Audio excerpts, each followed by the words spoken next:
des Slichot donc, commence avec la montée de Moshe Rabbeinu au mont Sinaï, donc c'est-à-dire le 6 Sivan, le don de la Torah. Le lendemain, Moshe est monté au mont Sinaï, il restait 40 jours. Il descend le 17 Tammuz et il voit donc le Vaudor. Comme le dit le verset Eloé Israël, Eloécha Israël, comme ça on dit les Révraves, comme ça a montré les Révraves. Donc on voit que il y a eu le Vaudor. Ce Vaudor-là a entraîné donc, la brisure des tables, une remontée le lendemain du 17, donc le 18 Tammuz, une remontée de Moshe Rabbeinu sur le mont Sinaï pour redescendre le Rosh Chodesh Elul et pour nous annoncer donc, le pardon. Kadosh Baruch Hu nous a donc pardonné, comme c'est marqué, Salarti Kidvarecha. Okay. Bon, Dieu lui a dit entre-temps, reste, etc. Bon, vous connaissez toute cette histoire.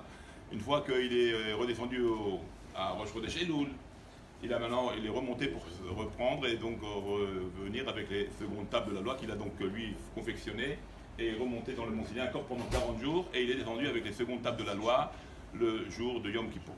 Ça, le jour de Kippour est un jour de Kapara. Maintenant, pour cette raison-là, nos sages ont instauré le minhag donc des Slichot, un peu ces Slichot-là qui vont durer le temps de Moshe Rabbeinu au mont Sinaï, donc depuis Rosh Chodesh Elul jusqu'à Yom Kippour. Donc on va devoir faire les Slichot. Si on fait attention, il y a un petit passage un peu sympathique qui dit comme ça: Ignov isho ose utvacho ou machoro.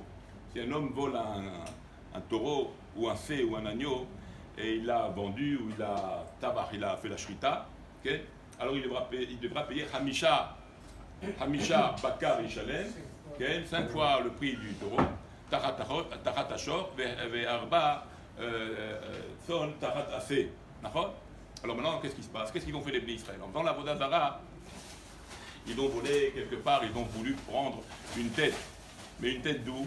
Une tête du Kisei HaKavod. Vous savez que le Kisei HaKavod est fait de 4 pieds. Un des pieds, c'était le shor. Bon, ils n'ont pas pris le meilleur parce qu'ils ont dû payer cher. D'accord? Donc ils ont pris le shor comme symbole de leur divinité. Ils ont pris le taureau. Ils ont pris donc le veau comme symbole de leur divinité. Et si on fait le calcul, alors c'est sympathique parce que d'un côté on voit les Bnei Israël ont été punis de 3000 juifs sont tombés pour cette faute du veau d'or.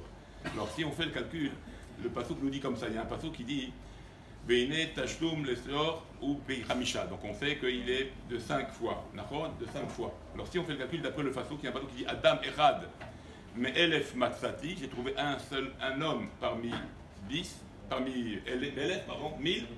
Veisha Bechol Ele Lo Matsati. Une femme, donc les femmes n'ont pas participé, donc les femmes n'étaient pas dans le groupe. Alors si on fait le calcul, un homme aurait fait une faute parmi 1000. Donc il y avait 600 000, donc ça fait 600 juifs. 600 juifs qui auraient fait Avodah Zara, multiplié par la punition d'avoir volé le taureau. D'accord? Qu'est-ce que dit le passouk qu'on vole et qu'on tue le taureau, qu'on s'occupe du taureau? Alors on multiplie ça par 5. Donc 600 par 5, ça fait 3000. Et on obtient donc à peu près, d'après le drache, c'est un petit drache bien sûr, on obtient les 3000 morts donc de l'époque du Vaudor. En tous les cas, Moshe est monté, revenu avec les tables de la loi.